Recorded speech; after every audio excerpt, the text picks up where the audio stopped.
why he prefers to import our energy than produce it ourselves. Yeah. Mr. Speaker, our national mission of this Labour government is to get to clean power by 2030, but that means three things. It means renewable power, it means nuclear power, and it also means oil and gas. As I've said already, oil and gas will be with us in the Scottish and UK context for decades to come. Harry.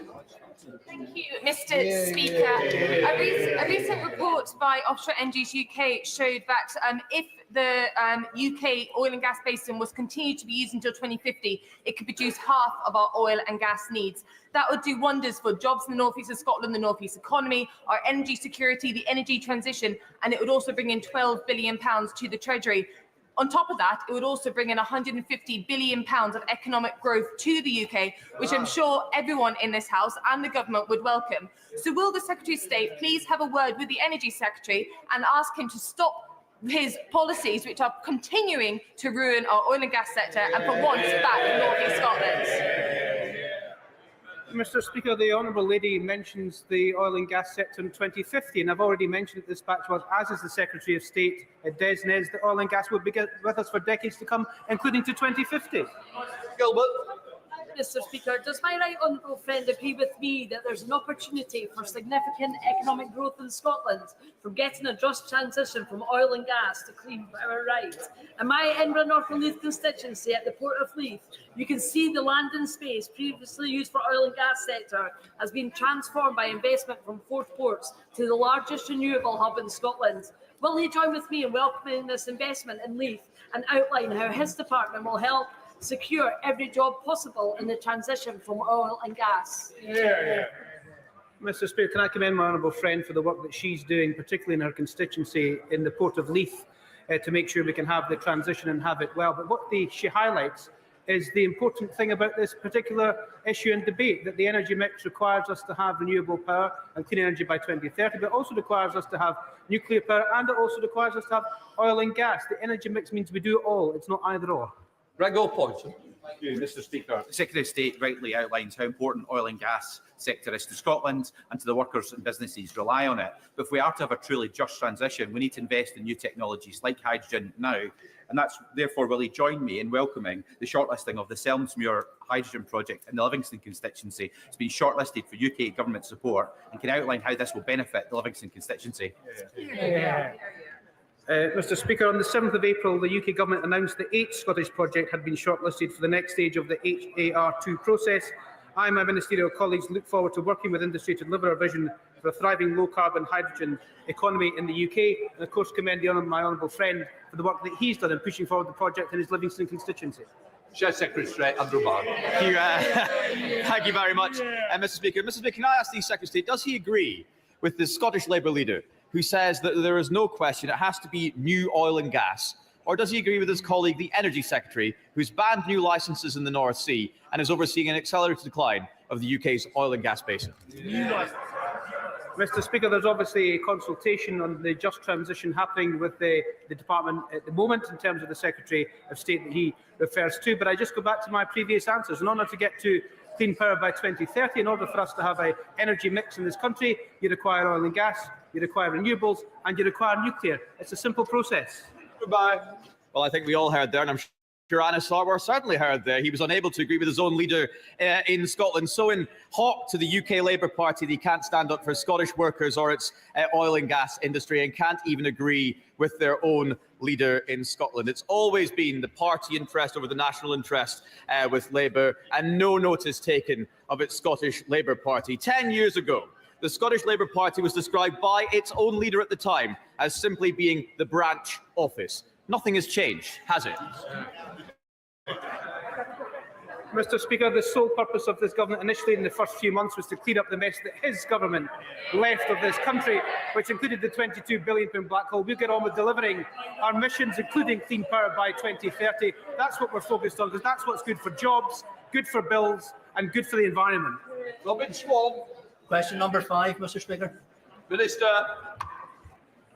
Mr. Speaker, under the Windsor Framework, the Northern Ireland Plant Health Label allows growers and traders to move plants and seeds for planting from Great Britain to Northern Ireland without a phytosanitary certificate, and Scottish businesses have benefited from this. For example, more than 1.5 tonnes 1,500 tonnes of previously prohibited seed potatoes have moved to Northern Ireland from Great Britain last year, mostly from Scottish traders. Thank you very much, Mr. Speaker. The Minister will know that McIntyre's fruit and plant in Scotland has actually said that it's easier to supply Japan than it is to send plants to Coleman's nurseries in my constituency in South Antrim. And the same company has now seen orders cancelled in Northern Ireland. At the weekend, Ewing Seafoods, Northern Ireland's oldest fishmonger, had a 40-foot container filled with hundreds of thousands of pounds of fresh fish returned from Belfast to Scotland due to administrative paperwork errors on 7 boxes. So will the Minister or Secretary of State meet with me in representation of those companies to see what can be done to ease what is a bureaucratic burden on Northern Ireland business and Scottish business? Mr. Speaker, I'd be delighted to meet with the honourable gentleman, but let me reassure him the Horticultural Working Group, co-chaired by senior officials from DEFRA and the Cabinet Office, has been set up specifically to tackle issues around movement of seeds to consumers in Northern Ireland as a first priority. I know he's mentioned other topics too, and I'm very happy to meet with him on them. That group meets regularly to address issues and includes representatives of the Ulster Farmers Union, the National Farmers Union and the Horticultural Trades Association. Business leaders, as well as a small number of other horticultural businesses, also sit on that working group. I'd be delighted to discuss this further with him. Chris Kane. Thank you, Mr. Speaker. Scotland produces world-class potatoes that supply our iconic fish and chip shops, like the Real Food Cafe and the Green Welly Stop in Tyndrum, Vincenzo's in Stirling, whose fish supper won an award last year, and Corrieri's in Causeway Head, where Robert and Peter Corrieri retired this year after decades of service. Will the Minister recognise their value to our local economies and say what more can be done to support the supply chains linking Scottish growers to these much-loved businesses? Mr. Speaker, my honourable friend will be aware that potatoes are, of course, a staple of our national dish, haggis, neeps and tatties. They're a staple of my favourite breakfast, the dry potato scone. I'm delighted to join him in recognising all of the fish and chip shops in his constituency, and I'd be delighted to accept invitations for a fish and chip shop tour from any of my colleagues across the House to recognise their vital contribution. David Mundell. Number 6, Mr. Speaker. Second. Mr. Speaker, I'm sure that wasn't for me. We know that this will be a concerning time for businesses. In Scotland in 2024, 12.3% of goods exported from Scotland were to the US. That is why the UK government is focused on negotiating an economic deal with the US. As the Business and Trade Secretary made clear in his statement to this House on the 3rd of April, the government is resolute in our support for industries across the whole of the UK, and ministers and officials will continue to engage with the businesses to understand the impact that these tariffs may have. David Mundell. Thank you, Mr. Speaker. Can I associate myself with the comments on Pope Francis and indeed Christina McKelvey, and wish you, Mr. Speaker, a happy St. George's Day. It's very important that we all celebrate our national identities, but still come together as one united kingdom. I hope that the Secretary of State and I were not too optimistic in our last exchange on trade with the US when we hoped that the Trump administration would actually be a boost for Scottish business in the United States. Can he tell us specifically, though, what he's doing in terms of the UK discussions with the United States to ensure that specific Scottish interests, like the whisky industry, are part of those arrangements? Thank you, Mr. Speaker. As I've said at this dispatch box before, it's vital we do all we can to strengthen our diplomatic, cultural and business ties with the United States. I was in Washington and New York for Tartan Week on the week that tariffs were imposed on the rest of the world, and made the case for Scotch whisky and Scottish businesses in particular. We're engaging with Scottish exporters and industry representatives to assess the potential impact of US tariffs and remain in contact with US counterparts. Our pragmatic and calm approach has been overwhelmingly welcomed by business and industry. We will not conduct this important issue in a knee-jerk way to get retweets like some others in this House. Liz McAllister. Mr. Speaker, will the Secretary of State join with me in welcoming the pragmatic and calm approach of our Prime Minister on this issue, in the clear interests of businesses and consumers, and in contrast to those on the opposite benches who seem only interested in social media and quick headlines? I couldn't agree with my honourable friend more. The pragmatic approach from the Prime Minister and this government in terms of this issue has been welcomed by industry and businesses right across the United Kingdom. That is in the national interest of the United Kingdom to do so, and we work very hard together to make sure the impact of US tariffs on the UK are not as bad as we thought they might be. We now come to Prime Minister's questions. Steve Darling. Question 1. Minister. Mr. Speaker, the entire House will join me in paying tribute to His Holiness Pope Francis, an extraordinary man. His lifelong work on fairness will leave a lasting legacy. And people of all backgrounds and beliefs were inspired by his humility and his compassion. And I think the outpouring of grief and love that we've seen in the last 2 days or so shows the respect and admiration that was held in around the world. Mr. Speaker, I will attend his funeral on Saturday and pay tribute to his courage and to his leadership. May His Holiness rest in peace. Mr. Speaker, may I also wish everyone in England a very happy St. George's Day. There is a lot to celebrate: our history, our values, and our culture. Mr. Speaker, this morning I had meetings with ministerial colleagues and others. In addition to my duties in this House, I shall have further such meetings later today. Steve Darling. Thank you, Mr. Speaker, and may I also wish the Chamber a happy St George's Day. After a cost of living crisis overseen by the previous chaotic Conservative government, many in the tourist industry in Torbay believed that they had weathered the storm, as they had believed in Devon and Cornwall. However, with the government's NIC hikes and effective jobs tax, many in the tourist industry in Torbay fear that this could be the last nail in the coffin of some of those businesses. So in light of this summer, will the Prime Minister give me the pleasure of showing him round Paynton Zoo and seeing this outstanding, amazing tourism attraction in Torbay, one of many across the west of England who are sadly being massively impacted by this jobs tax? Well, Mr. Speaker, that's very... Well, look, may I start by wishing Jenny, his guide dog, a very happy birthday, I think, for yesterday. 6 years old, although she doesn't look particularly interested in my answer, I have to say. Mr. Speaker, look, I do recognise the importance of tourism to his beautiful constituency. I've been there many times, worked there for a short time, driving growth and creating jobs. We've announced a new Visitor Economy Advisory Council, which will work with business to deliver a new strategy focused on supporting growth and the tourism industry. Visit Britain has also launched a new international marketing campaign to showcase Britain's incredible heritage, culture and landscapes. And I know the Minister of Tourism would be happy to keep him updated. Charlotte Little. Thank you, Mr. Speaker. The Criminal Injuries Compensation Scheme hasn't been uprated with inflation since 2012, meaning compensation for victims of violent crime, including rape and child abuse, is worth less than half what it was then in real terms. The consultation response published before Easter said there wasn't the money to look at changing the scope, tariffs or time limits, despite expert advice and the recommendations of the ICSA review. So will the Prime Minister commit to properly funding the Ministry of Justice to do this vital reform work so victims and their needs can become a priority instead of an afterthought? Well, Mr. Speaker, the honourable friend knows my personal commitment to delivering justice for victims of crime who've been completely failed over the last 14 years. We are improving access to compensation through better online systems and equipping staff with the skills they need to better support victims. We are, of course, also consulting on a revised Victims Code that will increase the powers of the Victims Commissioner to ensure more accountability. And I'm happy to ensure that she meets the relevant minister to discuss those issues. We now come to the Leader of the Opposition, Kemi Badenoch. Mr. Speaker, can I also wish everyone a happy St. George's Day? And can I also associate myself with remarks about the passing of His Holiness Pope Francis on Easter Monday?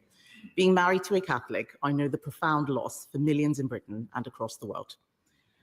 Mr. Speaker, does the Prime Minister now accept that when he said that it was the law that trans women were women, he was wrong? Well, Mr. Speaker, let me be clear. I welcome the Supreme Court ruling on this issue. It brings clarity and it will give confidence to women and, of course, to service providers. The Equality and Human Rights Commission will now issue updated guidance, and it's important that that happens and that all service providers then act accordingly. This government's approach and my approach has been as follows: to support and implement the Supreme Court ruling, and we will; to continue to protect single-sex spaces based on biological sex, and we will; but also to ensure that trans people are treated with respect, and we will; and to ensure that everybody is given dignity in their everyday lives. I do think this is the time now to lower the temperature, to move forward, and to conduct this debate with the care and compassion that it deserves. And I think that should unite the whole House. Mr. Speaker, he can't bring himself to admit that he was wrong. That was the question. But he spoke about respect and dignity and compassion and lowering the temperature. So will he now apologise to the member for Canterbury, the very brave member for Canterbury, for hounding her out of the Labour Party simply for telling the truth? Mr. Speaker, I've always approached this on the basis that we should treat everyone with dignity and respect, whatever their different views, and I'll continue to do so. And I'll tell you, Mr. Speaker, for why. Because when we lose sight of that approach and make this a political football, as happened in the past, then we end up with the spectacle of a decent man, and he was a decent man, the previous Prime Minister, diminishing himself at this dispatch box by making trans jokes whilst the mother of a murdered trans teenager watched from the public gallery just up there. That will never be my approach. My approach will be to support the ruling, to protect single-sex spaces and treat everybody with dignity and respect. And I believe there's a consensus in this House and the country for that approach. Mr. Speaker, there is no apology for the member for Canterbury. There is no taking of responsibility. He talks about political football. He practically kicked her out of his party. Constructive dismissal. Constructive dismissal. He talks about my predecessor. What about the abuse I faced from his MPs calling me a transphobe for supporting what the Supreme Court has now clarified in his words? And where was he? He hid for 6 days without commenting on the Supreme Court judgment. Why did it take him so long to respond? Isn't it because he was scared? Mr. Speaker, the only fiction here is the idea she delivered anything in office. She held the post of Minister for Women and Equalities for 2 years, and she did precisely nothing. She provided no clarity on the law, did nothing to improve women's lives, which got materially worse under her watch. They talk, for example, about hospitals and mixed-sex wards, uphill and down Dale. What happened in the last decade? The use of mixed-sex wards in our NHS rose by 2,000%. And there's a pattern of behaviour here. Women and Equalities Minister failed to do anything for women. The Trade Minister, who failed to get a trade deal with the US. The Business Minister, who failed to get a deal with British Steel. She's a spectator, not a leader. Mr. Speaker, I will tell him what I did. I stopped the gender. I will. Yes. Yes. When his Labour leader in Scotland was whipping his MSPs to get male rapists into women's prisons, I stopped that gender recognition bill. I helped commission the Cass review. I replaced the guidance on single-sex toilets. I made sure that the puberty blockers issue was resolved while he was sitting there cheering on the ideology that was taking away safe spaces. And when the Prime Minister stayed silent last week, presumably waiting for what Morgan McSweeney thinks, on his WhatsApp groups, some of his closest ministers were plotting to overturn the Supreme Court decision. Labour MP after Labour MP stood up yesterday and challenged the ruling. How can we take his government seriously on this? Well, I think the WhatsApp group you should be worried about is the one of his shadow Justice Secretary. And Mr. Speaker, the mask has slipped just 1 week before the elections because the shadow Justice Secretary is not here. A man who's doing everything he can to replace her. The man that most of them want as leader of their party has admitted that Reform and the Tories are working together. He said, I want this fight to be united. He He said he's determined to bring this coalition, he calls it, together one way or another. Well, I think we know what that means. Every Tory voter is appalled at the thought of paying for the NHS. Every Reform voter who hates what the Tories did the last 14 years, they're not Conservatives, they're a con. Who's playing political football now? He's got no answers, Mr. Speaker. He's got no answers. Yesterday, Labour MP after Labour MP challenged the ruling. He should be more worried about his backbenchers than my frontbenchers. His Labour ministers called the chair of the Equality and Human Rights Commission appalling. Baroness Faulkner's role is critical to enforcing the court's judgment. She has had to put up with relentless abuse, not just from his front bench, but from activists and ideologues. Reappointing her will be a clear sign that he is taking this issue seriously. So will he commit to reappointing Baroness Faulkner when her term expires this year? Well, Mr. Speaker, I've always said the debate should be conducted properly on the principle of debate. I've said it many, many times. But I would remind the Leader of the Opposition that when they were in government, violence against women and girls reached record highs, rape prosecutions fell to record lows, and millions of women were left stuck on NHS waiting lists, unable to get the health care that they needed. Under this Labour government, NHS waiting lists down by more than 200,000. Domestic abuse specialists in 999 control rooms. We strengthen access to maternity pay, something she calls excessive. She talks about political footballs, but a coalition between Reform and the Tories being formed behind her back. We know what that means when the Shadow Justice Secretary and the member for Clacton cook up their joint manifesto.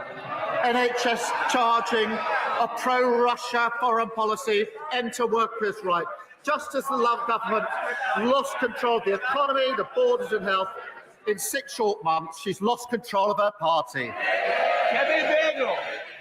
Mr. Speaker, he's clearly so uncomfortable talking about this subject. Yes. This is a choice between a Conservative Party that stood up for common sense and a Labour Party that bent the knee to every passing fad. This is a question about moral courage, Mr. Speaker, about doing the right thing even when it is difficult. And the truth is, he doesn't have the balls. The Prime Minister only tells people what they want to hear. He only tells people what they want to hear. He is a weather vane who twists in the wind. He cheered an ideology that denied safe spaces to women and girls because he thought it was cool to do so. He hounded a brave female MP out of his party for telling the truth he accepts now. And now he is hiding behind the Supreme Court judgment. And isn't that because he doesn't know what he actually believes? I can only assume that sounded better when she did it in the mirror earlier on. But the truth is, it doesn't really matter what the Leader of the Opposition says, because nobody believes, none of them, that she's going to lead them into the next election anyway. It's going to be the Shadow Justice Secretary. He's away plotting, that's why he's not here today, Mr. Speaker. And the member for Clacton fighting over the bones of the Tory party. And they think Reform are going to give them their votes without changing their policy. Absolutely no way. The member for Clacton's going to do what he always does, eat the Tory party for breakfast. Thank you, Mr. Thank you, Mr. Speaker, and can I wish you and the House a happy St George's Day as well. I recently had the pleasure to visit the National Gas Operations in Peterborough, where the company was announcing a £350 million investment in the UK, including 100 new jobs at least in my constituency. This investment will make Peterborough the centre of the nation's core gas and hydrogen network. But one of the big challenges that infrastructure projects like this face is the lack of available skills and training for young people. So can I ask the Prime Minister what more he can do to boost apprenticeships in places like mine and ensure we create the opportunities this country so desperately needs? Well, can I thank my honourable friend? The net zero transition is a huge economic opportunity for this country, despite the naysayers on the opposition benches. And we've had almost £44 billion of investment since July, and that will deliver jobs across the country, including in his constituency. Investment, presumably, they don't want. We're ensuring we've got skilled workers that we need, launching the Skills England and our new growth and skills offer to encourage even more apprenticeships, and supporting industry-led plan for hydrogen to deliver the workforce needed for the industry of the future. Shred David, Leader of the Liberal Democrats. Thank you, Mr. Speaker. Can I also wish the House and the country a happy St George's Day? And can I join the Prime Minister in paying tribute to the late Pope Francis? As a Christian myself, I found his compassion absolutely inspiring, and my prayers are with Catholics in the UK and across the world who will feel his loss particularly deeply. Mr. Speaker, I've raised with the Prime Minister before the issue of North Devon District Hospital. The last government promised to rebuild it, as they did hospitals across the southwest in places like Torbay and Musgrove Park. Unfortunately, they broke that promise, leaving appalling conditions like sewage leaks and patients being treated in corridors. So will the Prime Minister reconsider his decision to further delay the construction of new hospitals and ask his MPs to vote for our motion today for new hospitals? Mr. Speaker, the previous programme, the party opposite, was undeliverable and unaffordable, as I think he knows and accepts. We put the new hospital programme on a sustainable footing with a timeline that can be met. We're not prepared to trade on false promises as they did. And obviously, we put record investment into the NHS. But I do just gently urge him to one day get a bit more serious about the funding of these measures, because every week he comes here to basically push me on two issues: to spend a lot more money, but at the same time, in the next breath, opposing the measures in the budget to raise the money that's necessary. Sir Ed Davey. Mr. Speaker, unlike the Prime Minister, we had a funded programme at the election. And I'm disappointed with his reply, and I hope he'll actually visit some of these hospitals to see the urgent need for rebuilding. Mr. Speaker, at Merton Mead Farm in Oxfordshire last week, I saw world-class British beef farmers at work. Farmers want him to be careful in any trade deal with President Trump. They were let down by the Conservatives' appalling trade deals and worried that a bad US deal could see American agribusiness undercut them with inferior meat. So will the Prime Minister guarantee a vote in this House on any trade deal that he agrees with the United States? Yeah. Well, he raises a really important point of real interest and importance to farmers. We will negotiate, as he would expect, in the national interest and uphold the highest animal welfare standards. We are making progress on that, and then there'll be a process if a deal is reached. Catherine Atkins. Thank you, Mr. Speaker. This time last year, train manufacturing at Alstom in Derby was grinding to a halt. On a single day, workers with a combined welding experience of nearly 1,000 years walked out of its doors. But the whole city came together with crucial backing from this Prime Minister. And what a difference a year makes. With Alstom saved and set to host the greatest gathering to celebrate 200 years of rail, and our railways coming back into public ownership with the headquarters of Great British Railways in Derby, will the Prime Minister agree that with Labour, we are back on track? Well, Mr. Speaker, she's a fantastic champion for Derby. She's right, whether it's the workforce I met at Alstom or the workers at Hitachi in County Durham, we will support our rail industry, providing certainty that delivers jobs, investment and security for them. I met these workforces. I know how worried they were a year ago, she rightly says, when this government was in charge. I'm really proud that Derby will be the home of Great British Railways, because we're bringing railways back into public ownership, delivering better services for passengers, cutting delays and cancellations, and boosting growth across the country. Robin Swall. Thank you very much, Mr. Speaker. Can I join the Prime Minister and my party in regards to the condolences to the passing of His Holiness Pope Francis?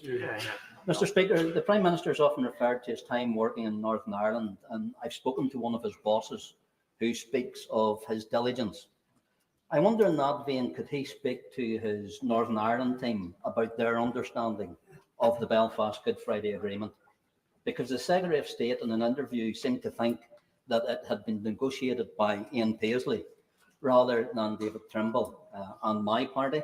His Northern Ireland minister has said at the start of this week that the future of Northern Ireland as part of the Union is dependent on opinion polls, and she wasn't sure if she was a unionist. Can the Prime Minister confirm to me his understanding of the principle of consent and confirm to this House that he is a unionist? Well, I thank him for that question, and I did work in Northern Ireland for 5 years and therefore appreciate firsthand how important these issues are. And it was a very formative period for me in terms of my career and my thinking. The Good Friday Agreement is one of the proudest achievements of the last Labour government. I pay tribute to everybody who helped bring that around, because as he will know and other members will know, it was such an important moment in the history of the conflict. And I absolutely stand full square behind the principles, some of which I was doing my part to help implement when I was working in Northern Ireland. They will always drive me on the issues that he raises with me. Andy McDonald. Thank you. Happy St George's Day, Mr Speaker, and may I associate myself with the Prime Minister's remarks about Pope Francis. Mr Speaker, after 14 years of Conservative government, too many of my Middlesbrough and Thornbury East constituents live on low incomes or in real poverty. I very much welcome the employment support proposals in the Welfare Green Paper, but the government has to be clear about the real opportunities it's offering more than 3 million families who it says will lose out financially as a result of this package.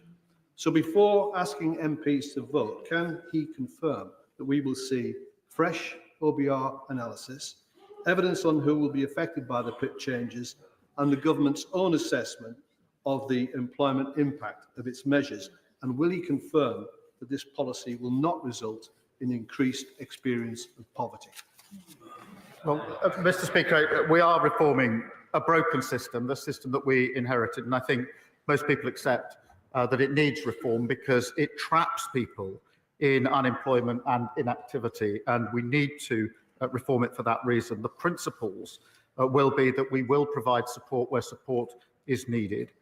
Where people do want to get into work, we will help them into work. The current system operates against people getting into work who want to make that transition, and that if you can work, you should work. Moving into work is what halves your risk of being in poverty, and that's why we've invested £1 billion in tailored employment support. And of course, we're introducing a new premium for those with the most severe lifelong disabilities who will never be able to work. Roberts. Diolch yn fawr iawn, Lefarydd. Last week, former steelworkers in Port Talbot watched in dismay as this government deemed their livelihoods worth less than those in Scunthorpe. FOIs reveal that the UK government doesn't know how its funding for reskilling workers in Wales is being used, or even how many people are being retrained. We know concerns have been raised by the Transition Board. If this government can't explain how it's helping Port Talbot's laid-off workers to build a future through reskilling, why shouldn't those workers then come to the logical conclusion that Labour has abandoned them?